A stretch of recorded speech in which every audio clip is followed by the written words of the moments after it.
İlk ve son defa ben giderken, bedenim yerde yatıyor, ruhum semaya yükselirken. Aslında yaşamım devam ediyor benden habersiz. Yerde yatan bedenime yukarılardan bakıyorum çaresiz.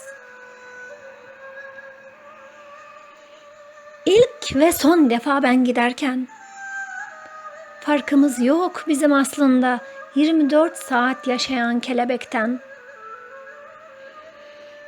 Gidişim yoktu aklımda, hidrellez günü gül ağacına dileğimi bağlarken. Gidişim belki annemin yaşında, belki onun yaşından da erken.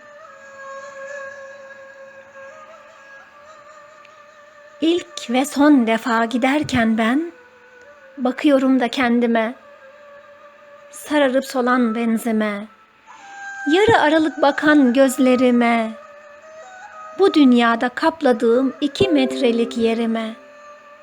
Keskin, üçlü bir bıçak sahip olmuş benim bedenime.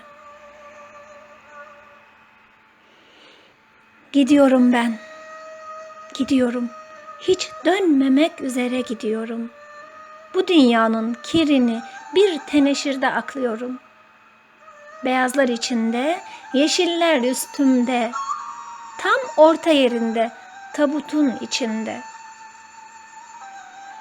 İlk ve son defa ben giderken, semaya açılıyor bütün eller. Helallik istiyor benden camdaki menekşeler. Son kez kolunuzu nasıl bilirdiniz diye sorulduğunda, İmam Efendi talgın çağırıyor bir mezarın başında. İlk ve son kez ben giderken.